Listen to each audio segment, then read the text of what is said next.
Well, the problem with raising money for your company is that it takes an awful lot of time and energy. I've seen many examples of people who've set out with a great idea, said, okay, they've documented the idea and spent a year trying to raise money for it. In that year, with that same energy raising the money, they may well have built the business by bootstrapping.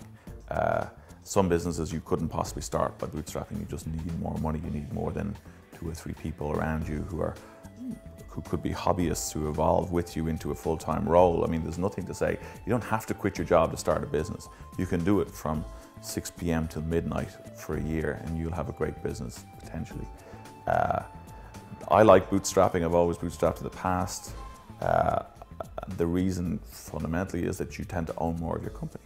So when you finish, when you're starting, your business matures and you're starting to make some money, which may be a year or 2, or 3 or 4, you find yourself still in the driving seat. So the pain that you went through at the beginning pays back in dividends. And also, when you do raise money, you tend to, raising money isn't what you were good at.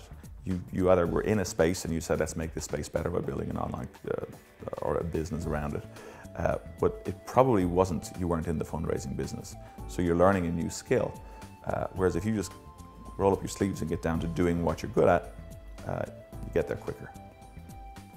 Well, in an ideal world, people would raise money as they need it.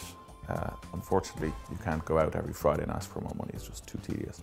The big trick is to get to hone your message so it's very simple, which is not easy, so that people get it very quickly, understand where the revenue potential is. It can't be cloudy. It can't be, I'm going to build it and they will come. It has to be, here's a set of rules and here's how I'm going to get a lot of people. Now, if the people come and you say the revenue will come thereafter, that's not perfect, but it's better than saying build it and they will come and I will make money.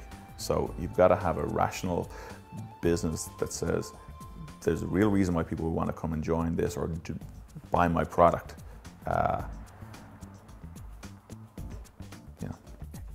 It's very hard with internet businesses to have a business model, let alone business projections or financials that mean anything from the day you start.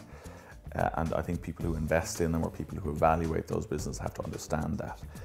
A lot of it is, when I launch it, I'll see and maybe I'll tweak it a bit.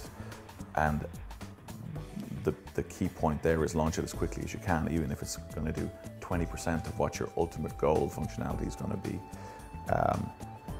In this market, you've got to raise enough to keep you alive and then go back. Hopefully, every step nearer to the final product you get means you hold on to more shareholding. You go in with an idea, you're going to end up with 10% of the company. You go in with a prototype, you're going to end up with 50% of the company. You get a working prototype and customers, you're going to start raising money at much lower valuation or much higher valuation, and therefore you retain more of the business. And the first round of funding tends to be pretty expensive in terms of shareholding for yourself, because it's very early stage, it's idea based, and so the later you can lead those first rounds or early rounds, the better for you. In terms of web business, there is no Ireland. There's probably 2 companies in Ireland that make any money out of being online, 2 Irish people. So the question of whether you're international or not is a no-brainer. You are international. A website is international the day it's launched. Your target is international the day you launch. Can it be done out of Ireland? Absolutely. The resources are here. The people are here. The community, if you like, is here. The potential for multilingual.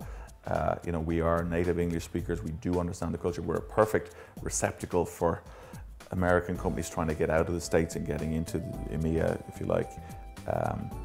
So here, for me, is as good as anywhere. We're reasonably well connected to the States, albeit now you've got to hop all over 2 or 3 airlines to get anywhere meaningful, apart from New York or Boston, thanks to airlines messing things up a little bit.